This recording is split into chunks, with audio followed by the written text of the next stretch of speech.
방이 없는 공동체라는 제목으로 말씀을 나누겠습니다.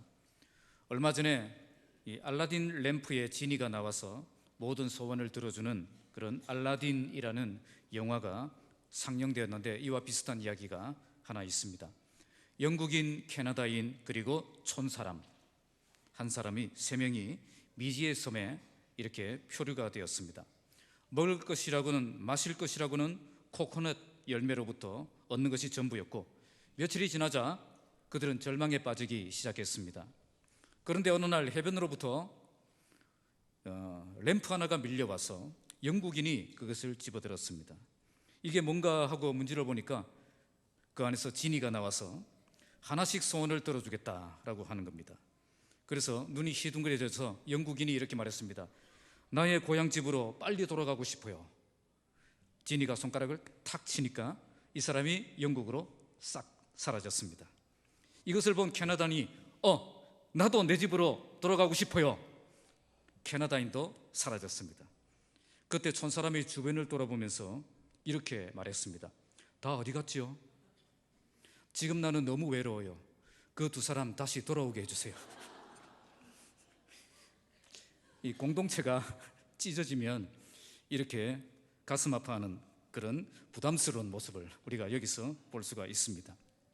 우리가 지금 사사기의 마지막 부분을 보고 있는데, 사사시대의 모습을 하나님이 어떻게 진단하고 계시는가, 그 진단이 기록되어 있죠. 이스라엘 백성들이 왕이 없었기 때문에 각자 자기 소견에 옳은 대로 행하였던 그런 시대였다는 겁니다. 그래서 우리는 이 본문을 읽을 때에 이스라엘 백성들이 왕이 없이 도대체 무엇을 자기 소견에 옳은 대로 했는가를 볼 수 있어야 되는 겁니다. 사사기의 마지막 이 본문은 왕이 없는 시대에 사람들이 무엇을 자기 마음대로 했는가. 자, 오늘 우리가 읽은 이 본문은 그들이 공동체를 자기 마음대로 찢어놓고 있는 그런 모습을 볼 수가 있습니다. 개인적인 보복을 위해서 옳은 일을 한다는 명분으로, 또 악에 받쳐서 무조건 부딪히고 보자는 심보로 공동체가 아픔을 겪고 갈기갈기 찢어지고 있는 그런 모습을 보고 있습니다. 왕이 없었기 때문에 자기 마음대로 공동체를 찢어놓는 그런 짓을 하고 있었던 것입니다. 오늘 우리에게는 이처럼 공동체를 찢어놓는 그런 악한 모습이 없는지 오늘 말씀을 통해서 돌아보는 시간 되시길 바랍니다. 오늘 이 말씀을 통해서 우리 모두 공동체를 향한 하나님의 그 마음이 어떤 마음인지 붙잡는 시간이 되시기 바랍니다. 그래서 우리 모두 공동체를 아름답게 세우는 일꾼으로 세워지는 시간이 되시기를 주님의 이름으로 축복합니다. 자, 먼저 첫 번째, 왕이 없는 그런 공동체는 용서할 줄 모르는 공동체입니다. 자, 1절 함께 읽겠습니다. 시작. 이에 모든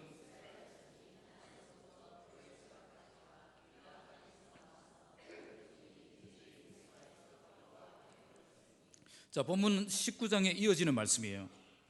19장의 말씀이 어떤 말씀이었습니까? 한 레위 사람이 도망간 첩을 데려오는 과정에서 베냐민 기브아에 들어갔다가 당한 사건을 말씀하고 있습니다.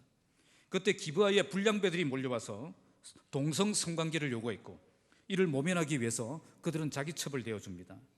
그 첩은 밤새도록 성폭행을 당한 뒤에 그리고 잔인하게 죽게 됩니다. 이때 레위 사람은 그 문제를 보복하기 위해서 시체를 12덩이로 나눠서 12지파에게 택배로 보냅니다. 이것을 본 이스라엘 백성들은 모두 흥분했습니다. 그래서 함께 모여서 이것을 이야기하자. 오늘 본문은 이제 함께 모여서 이스라엘 백성 총회가 모인 그 장면부터 시작하고 있습니다. 여기 총회라는 말은 헬라어로 에클레시아, 교회를 말합니다. 자, 1절에 모든 이스라엘 자손이 모였다라고 말씀합니다. 단에서 브엘세바라는 말은 우리나라 식으로 말하면 백두에서 한라까지라는 표현입니다. 단은 이스라엘 가장 북쪽에 있는 지역을 말하고요, 브엘세바는 가장 남쪽에 있는 지역을 말합니다.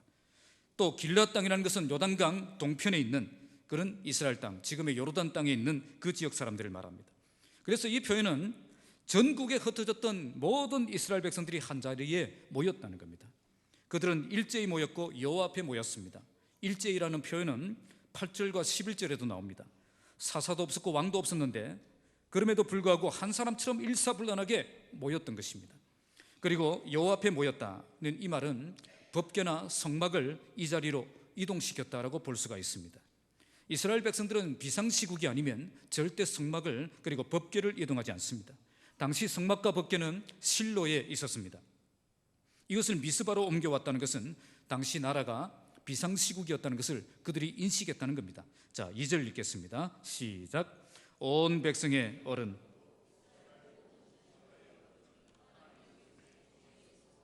칼을 빼는 보병은 40만 명이었습니다. 여기 이 모임이 하나님의 백성의 총회라고 밝히고 있습니다. 그런데 온 백성의 어른들만 모인 것이 아니라 칼을 빼는 보병 40만 명이 함께 모였다고 말씀하죠. 칼을 빼는 보병이 모였다는 말은 이미 회의를 하기 전에 그들의 생각이 어떤 생각을 가지고 있던 거죠? 말로 잘 해결하겠다는 겁니까? 아니면 칼로 싸워서 해결하겠다는 겁니까? 칼로 베냐민을 징벌하겠다는 거죠. 자, 그것도 40만 명이 모였다. 자, 이들의 분노가 얼마나 이렇게 강했는가, 그것을 잘 보여줍니다. 이 보복하기 위해서 단단히 벼르고 있었던 거죠. 자, 이것은 그들이 진정한 사랑과 관심이 부족했다는 것을 드러냅니다. 단지 악을 응징하겠다는 그 생각밖에 없었지 형제 자매를 함께 세워야 한다는 그 생각은 조금도 없었던 것입니다. 자, 3절 읽겠습니다. 시작. 이스라엘 자손이 미스바에 올라간 것을 베냐민 자손이 들었더라. 이스라엘 자손이 이르되 이 악한 일이 어떻게 일어났는지 우리에게 말하라 하니. 자, 이런 모습을 베냐민 자손이 들었다고 말씀합니다. 자, 이것은 총회가 베냐민 지파를 함께 포함시켜서 모였다는 거예요? 아니면 베냐민 지파는 제외시켰다는 거예요? 제외시켰던 거죠. 에서부터 이 분쟁을 조절하는 의지가 없었던 겁니다. 아예 처음부터 제쳐두고 왕따를 시키고 있었던 거죠. 결국 이것이 그들의 공감대를 얻지 못했고 그들도 나름대로 자기식의 그런 해결 방법을 찾게 만든 것입니다. 공동체가 찢어지지 않기 위해서는 의지가 중요합니다. 그들은 용서하고 받아줄 의지가 전혀 없었습니다. 이런 식으로 따돌리기 시작하면 여기에는 장사가 없습니다. 이렇게 관계가 틀어지면 맞는 말이라도 듣지 않게 됩니다. 베냐민 지파가 나중에 막 나갔던 이유가 여기 있습니다. 교회도 정말 용서가 안 되고 그리고 집단 따돌림이 일어난다면 이와 동일한 현상이 일어날 수밖에 없습니다. 이렇게 되면 서로가 막 나가는 거죠. 한쪽은 용서를 못하고 한쪽은 맞는 말이지만 듣지 않으려고 하는 겁니다. 진정한 용서 없이 공동체가 회복될 수 없는 것입니다. 요셉은 자기를 노예로 판 형들을 충분히 미워할 수 있었습니다. 미워해도 정당했습니다. 또 보복할 수 있는 그런 권세와 그리고 파워도 가지고 있었습니다. 그러나 그는 어떻게 했죠? 모든 걸 용서하고 그들을 품기로 결정합니다. 그렇게 해서 결과가 어떻게 되었습니까? 가족 공동체가 회복하고 죄를 징계한 것보다 더 좋은 그런 결과를 얻게 된 것입니다. 우리 공동체가 누려야 될 은혜가 바로 이런 은혜입니다. 아직 용서하지 못한 분들이 우리 공동체 안에 계십니까? 모두 용서하시기 바랍니다. 보복하겠다는 생각, 응징하겠다는 생각, 따돌리겠다는 생각 버리시기 바랍니다. 여러분을 통해서 공동체가 진정한 가족 공동체로 세워지기를 주님의 이름으로 축복합니다. 자, 두 번째는 소수에 의해서 끌려가는 공동체가 됩니다. 자, 3절 다시 읽겠습니다. 시작. 이스라엘 자손이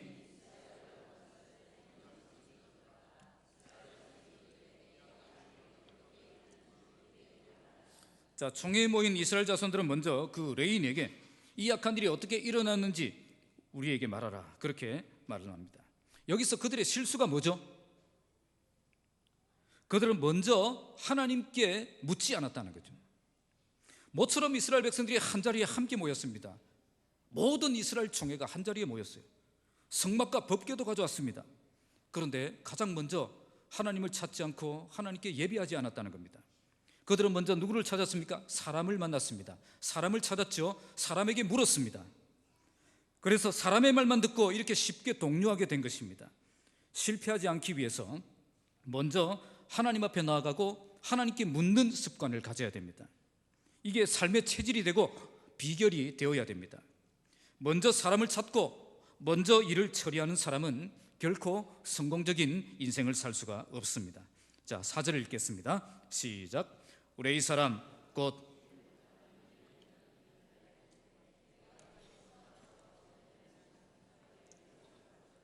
자, 죽임을 당한 그 여인의 남편인 레이 사람이 대답을 합니다. 그런데 그는 여기에서 위선되고 왜곡된 증언을 하고 있습니다. 맞는 말 같은데 다 틀렸습니다. 겉으로 보면 다 맞아요. 그런데 속을 듣다 보면 다 틀렸습니다. 자, 자기 입장에서 자기 관점으로 자기 주장만 이렇게 말하고 있는 겁니다. 먼저 그는 자기 첩과 더불어 베냐민에 속한 기브아에 유숙하러 들어갔다고 말합니다. 이 말부터가 거짓입니다. 자, 그는 불법적으로 자기가 첩을 두었다는 것도, 도망간 첩을 데려오는 과정도, 예루살렘에 충분히 들어가서 유숙할 수 있었던 것도, 자기만 조금만 서둘렀어도 목적지에 충분히 도착할 수 있었다는 것도 다 빼버렸습니다. 기브아가 목적지가 아니었습니다. 그럼에도 불구하고 자기가 마치 기브아가 목적지였던 것처럼 그렇게 말하고 있는 것입니다. 자, 5절 읽겠습니다. 시작. 기브아 사람들이 나를 치러 일어나서 밤에 내가 묵고 있던 집을 에워싸고 나를 죽이려 하고 내 첩을 욕보여 그를 죽게 한지라. 자, 이처럼 평안하게 기브아에 유숙하러 들어간 자기를 기브아 사람들이 몰려와서 자기를 죽이려고 했다라고 말하죠. 사실 그때 몰려온 사람은 기브아 사람들 전체가 아니라 그 성읍의 불량배뿐이었습니다. 어떤 저질의 사람들에 의해서 저지른 범죄가 아니라 그 성읍 리더급에 있는 모든 사람들의 짓이다, 그렇게 생각하게 만든 거예요. 그리고 자기를 죽이려고 했다. 누가 죽이려고 했습니까? 아무도 죽이려고 하지 않았습니다. 자기에게 성적인 위협만 했을 뿐인데 말을 바꾼 거죠. 그러다가 자기 첩을 욕보이고 그를 죽게 만들었다고 말합니다. 그들이 원한 것은 자기였고, 그들에게 첩을 몰아낸 것은, 그들에게 첩을 내준 것은 자기였는데, 자기가 그 짓을 했다는 것은 쏙 빼버린 거죠. 그래서 다른 사람만 나쁜 놈 만들고 자기는 의로운 사람이 되는 겁니다. 실제 그 책임이 자기에게도 있음을 완전 쏙 빼먹은 거죠. 자, 6절 읽겠습니다. 시작. 내가 내 첩의 시체를 거두어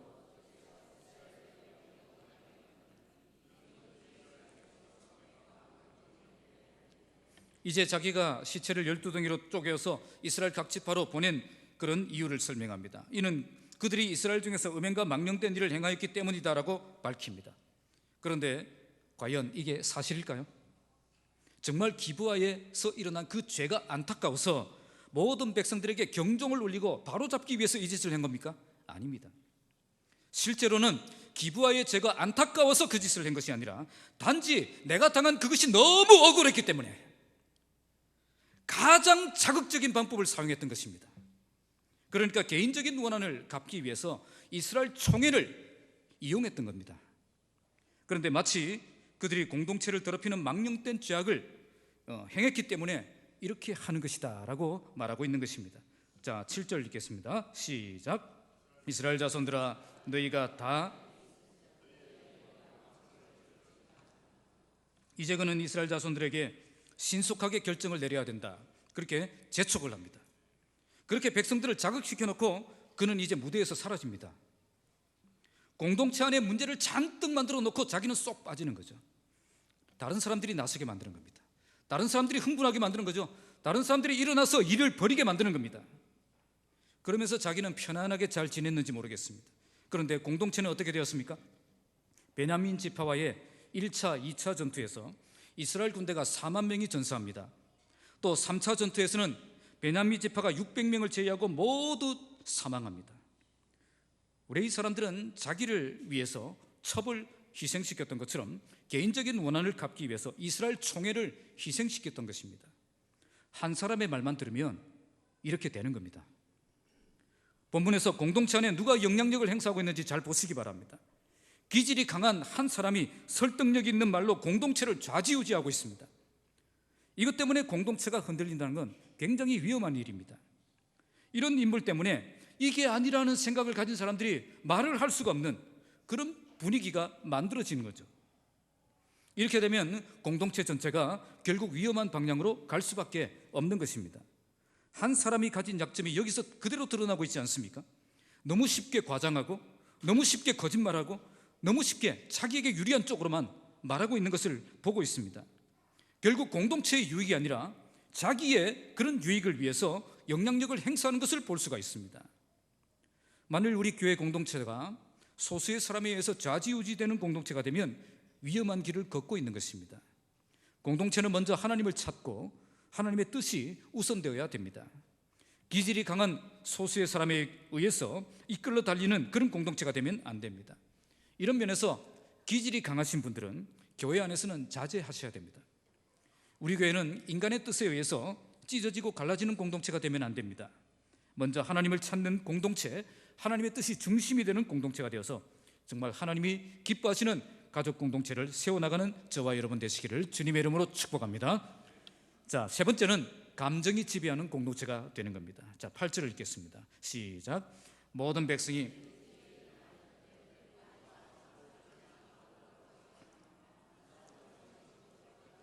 자, 레위 사람의 설득력 있는 말에 모든 백성이 일제히 일어났습니다. 일제히 한 사람같이라는 뜻입니다. 자, 11절에도 하나같이 합심하여 모였다. 학자들은 이스라엘 공동체가 이렇게 하나같이 전 백성이 이렇게 모였던 때는 없었다고 이야기합니다. 전에도 없었고 후에도 없습니다. 그런데 어떤 일에 하나가 되었죠? 사람을 죽이는 일에 하나가 되었다는 거죠. 형제 자매를 죽이는데 하나가 되었다는 겁니다. 공동체를 살리는 일에는 눈곱도 보이지 않는, 절대 보이지 않던 사람들이 형제 자매를 죽인다고 하니까 일제히 모였던 거죠. 그리고 어떤 결정을 내렸습니까? 한 사람도 자기 장막으로 돌아가지 말고 제비를 뽑아서 그들을 치러 가자, 그렇게 결정을 합니다. 9절 10절 함께 읽겠습니다. 시작. 우리가 이제 기브아 사람에게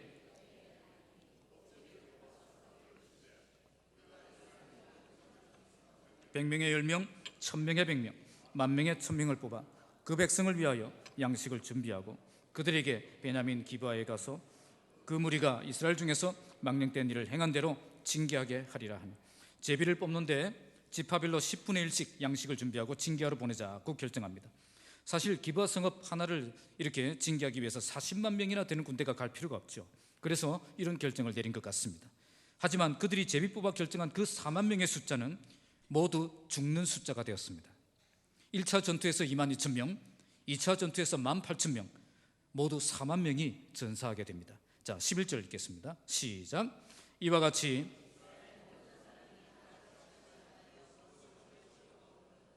그들이 이와 같이 결정하고 하나같이 그 성읍을 치려고 모였습니다. 물론 범죄한 성읍을 징벌하여 공동체를 거룩하게 세운다는 명분이 있었습니다. 하지만 이것은 한 사람의 말만 듣고 원칙 없이 결정 내린 겁니다.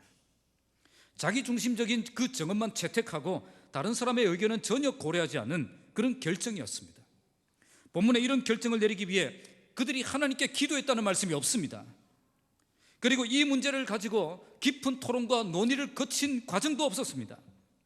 그저 한 사람의 자극적인 이야기만 듣고 모두가 충동적으로 일어난 겁니다. 군중 심리에 흥분하여서 순간에 욱하는 감정으로 공동체 전체가 끌려갔던 것입니다. 알렉산더 이야기 중에 이런 그의 치명적인 실수에 대한 얘기가 있습니다. 그의 친구 중에 클레토스라는 유능한 장군이 있었습니다. 그런데 그 친구가 술자리에서 알렉산더를 모욕하는 발언을 한 것입니다. 이때 그는 옆에 있는 군인의 창을 빼앗아서 그의 클레토스에게 던져버립니다. 그 창을 맞고 클레토스는 그 자리에서 즉사합니다. 일이 이렇게 되자 알렉산더는 그제야 정신을 차리고 너무 괴로워했고 나중에는 이 문제 때문에 자살까지 하려고 했다고 합니다. 알렉산더는 이렇게까지 하려고 했던 것은 아니었을 겁니다. 순간적인 분노와 감정을 극복하지 못하고 결국 일을 만들어버린 거죠. 일이 이렇게 커지자 그제야 정신이 번쩍 든 겁니다. 그제야 후회하지만 이미 엎질러진 물이고 늦었습니다. 그런데 오늘 이스라엘 백성들도 똑같은 짓을 하고 있습니다. 나중에 21장 2절 3절을 보세요. 베냐민 지파가 없어질 정도가 되니까 울면서 후회를 하고 있습니다.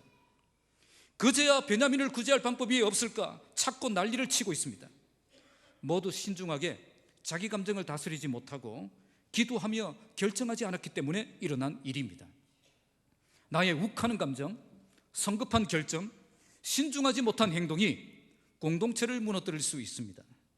정말 하나님의 뜻을 찾고 더 나은 방법이 없는가 모색하고 더 나은 길을 발견하기 위해서 더 하나님 앞에 무릎 꿇고 엎드리고 기도하고 그렇게 나아가는 공동체가 될 때에 그때에 하나님이 열어주시는 그런 은혜로운 길이 열려지게 되는 겁니다. 어려운 문제가 생기면 먼저 하나님 앞에 나아가서 무릎을 꿇는 공동체가 되어야 합니다. 기도하면 하나님께서 아이디어를 주십니다. 기도하면 지혜도 주시고 방법도 주십니다. 하나님이 주신 지혜와 방법이 적용되면 모든 갈등들이 은혜롭게 해결되고 공동체가 건강하게 세워질 수가 있는 것입니다.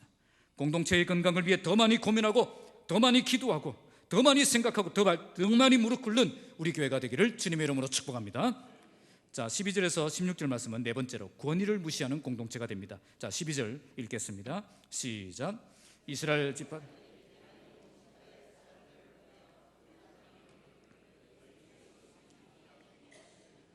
먼저 그들은 베냐민 온 지파의 사람들을 뒤로 보냅니다. 그리고 그들에게 너희 중에서 생긴 이 악행이 어찌 됨이냐. 기브아의 문제가 베냐민 지파 전체의 문제가 된 거죠. 기브아의 문제였습니다. 베냐민의 문제가 아니었습니다. 기브아 사람들의 문제에 대해서 너희들은 왜 가만히 있느냐, 그렇게 책망하고 있는 거죠. 그들은 먼저 평안의 인사를 하기 전에 책망하는 메시지를 전했던 겁니다. 이 메시지를 듣고 베냐민이 기분 좋았겠습니까? 좋았을 리가 없죠. 이들이 베냐민 지파에게 한 말은 틀린 말은 아니었습니다. 말은 옳았습니다. 그런데 공감할 수 없는 말이었습니다. 옳은 듯이 말하고 있었지만 사람 속을 뒤집어 놓는 말이었습니다. 옳은 말을 한다고 하면서 상처를 주고 있었던 것입니다. 자, 13절 14절 읽겠습니다. 시작. 그런즉 이제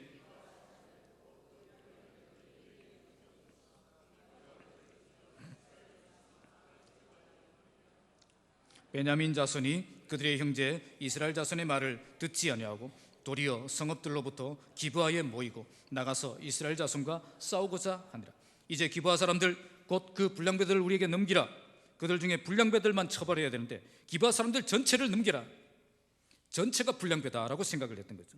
이렇게 생각한 이유가 뭐죠? 레위 사람의 그 말 때문이었습니다. 기브아 사람들 전체가 와서 자기를 죽이려고 했다는 그 말 때문에 이렇게 오해하게 된 거죠. 이 말을 듣고 베냐민 자손은 그들의 말을 듣지 않았다고 말씀합니다. 물론 자존심의 문제도 있었을 것입니다.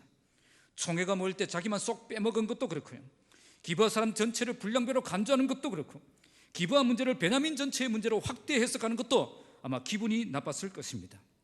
하지만 더 중요한 문제는 그들이 자기 자신의 그 행동을 그리 심각하게 여기지 않았다는 겁니다. 이것을 심각한 죄라고 여기지 않았다는 거예요. 만약 그들이 이 죄를 심각하게 생각했다면 그들 스스로 이 문제를 해결하는 노력을 보였을 것입니다. 하지만 베냐민 지파 내에서 기브아의 범죄를 해결하기 위해서 어떤 결정과 행동을 했다는 그런 내용이 전혀 없습니다. 그리고 또 다른 이유가 있습니다. 그것은 민족적인 단결보다 지파적인 단결을 더 우선으로 생각했다는 거죠. 민족 전체의 이익보다 자기 지파의 그 이익을 우선적으로 생각했다는 겁니다.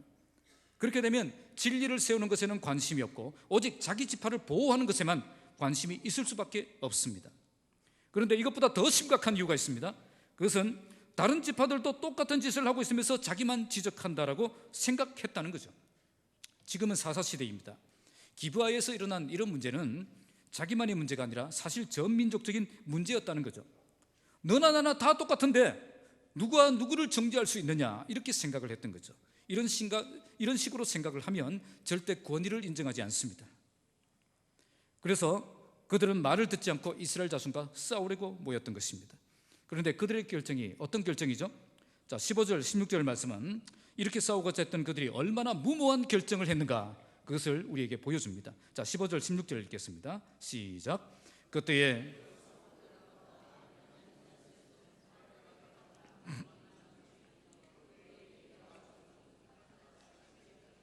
이 모든 백성 중에서 택한 700명은 다 왼손잡이라 물매로 돌을 던지면 조금 더 틀림이 없는 자들이었더라. 그들은 고작 해야 몇 명이죠? 2만 6천 명. 그리고 기브아 주민 중 700명의 저격수가 있었습니다. 이들의 사격 솜씨는 조금 더 틀림이 없는 정확한 명사수의 솜씨였습니다. 하지만 적은 몇 명이죠?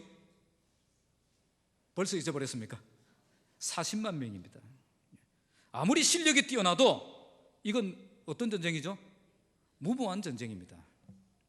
그들이 이처럼 무모한 도전을 하는 이유가 어디에 있을까요? 사람이 악에 바치면 이렇게 되는 겁니다.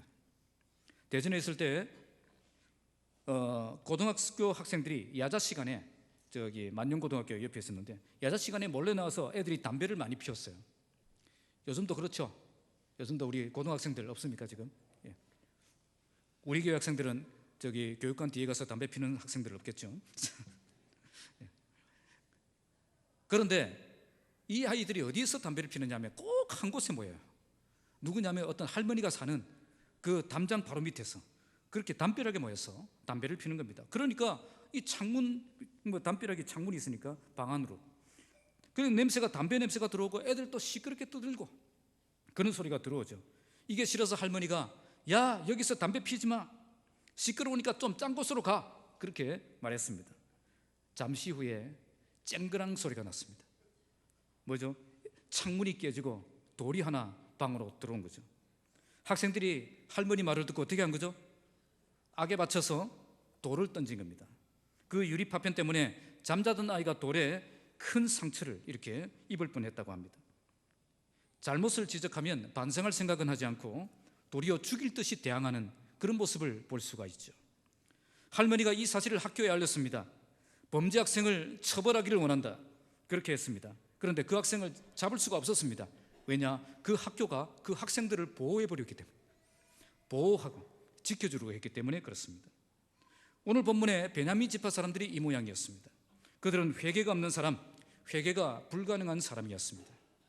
만약 그들이 회개하고 겸손하게 나왔더라면 어떻게 되었겠습니까?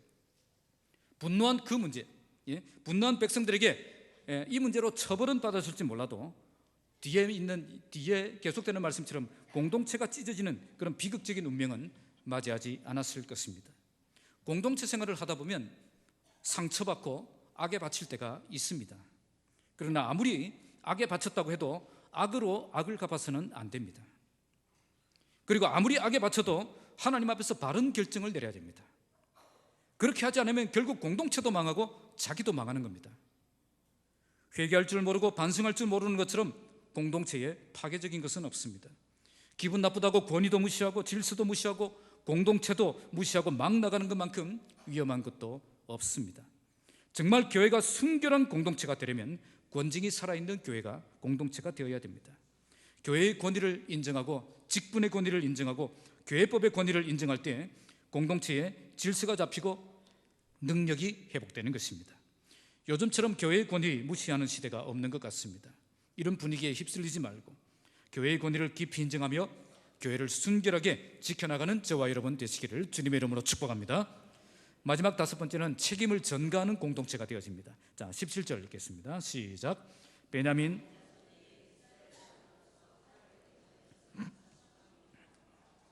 이스라엘 군대는 40만 명이나 되었고 그들 모두가 칼을 빼는 자였고 전사들이었다고 말씀합니다. 아마 이스라엘 사람들은 40만 명이나 되는 군대가 있었기 때문에 전쟁을 한다면 자신감이 있었는지 모릅니다. 하지만 전쟁에 이긴다는 게 중요하지 않습니다. 전쟁 자체를 막는 것, 그것이 더 중요한 것입니다. 자, 18절 읽겠습니다. 시작. 이스라엘 자손이 일어나 베델에 올라가서 하나님께 여쭈어 이르되 우리 중에 누가 먼저 올라가서 베냐민 자손과 싸우리이까 하니 여호와께서 말씀하시되 유다가 먼저 갈지니라 하시니. 이제 그들은 여호와 앞에 기도합니다. 이스라엘 자손이 일어나 베델로 올라갔다고 말씀하죠.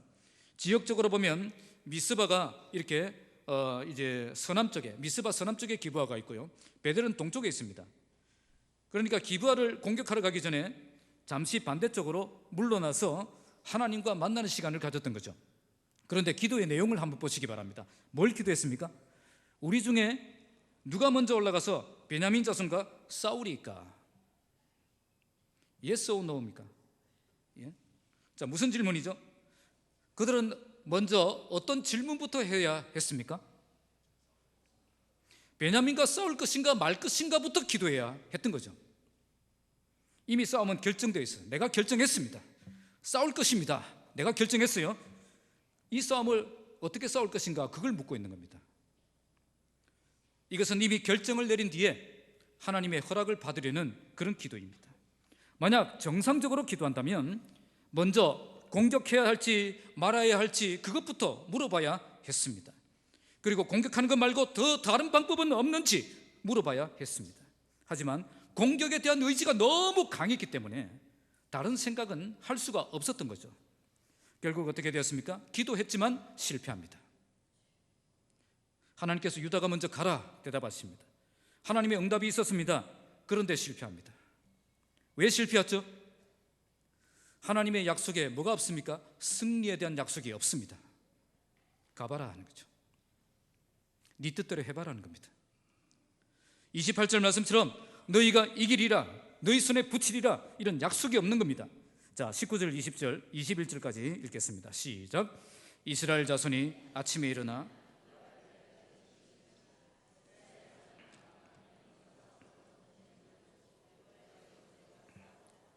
베냐민 자손이 기브아에서 나와서 당일에 이스라엘 사람 22,000명을 땅에 엎드려 때렸습니다.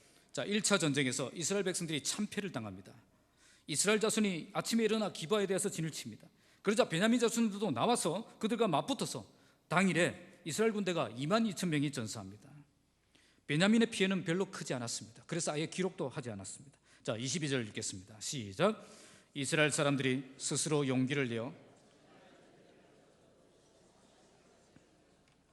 이스라엘 사람들은 1차 전쟁에서 실패한 뒤에 엄청나게 낙심했을 겁니다.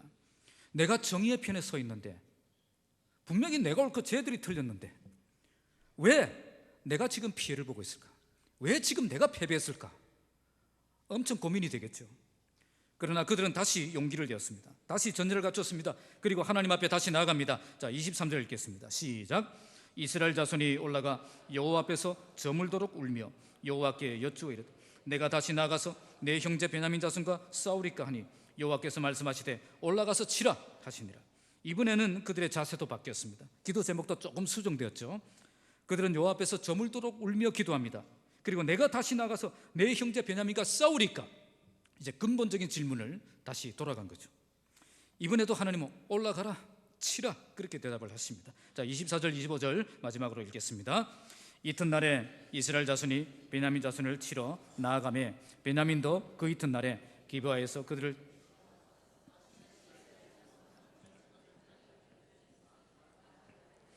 이번에는 하나님께서 치라고 하셨기 때문에 공격했는데 또 실패합니다.